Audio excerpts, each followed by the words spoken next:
দেখুন আমাদের খিচুড়ি কি সুন্দর হয়ে গেছে, রেডি একদম।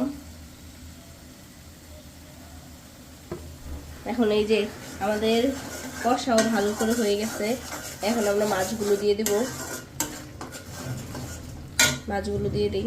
এখন মাছগুলো দিয়ে দেওয়া হলো, ভালো করে রাখতে হবে। দেখুন গাইস কি সুন্দর একটা কালার আসছে, রান্না করার পর আরো সুন্দর একটা কালার আসবে।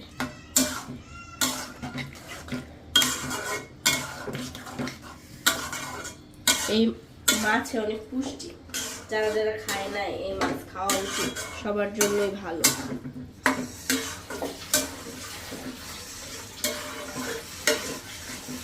আমার হাজবেন্ড আগে খাইতো না, তাকে খাওয়া শেখাইছি আমি।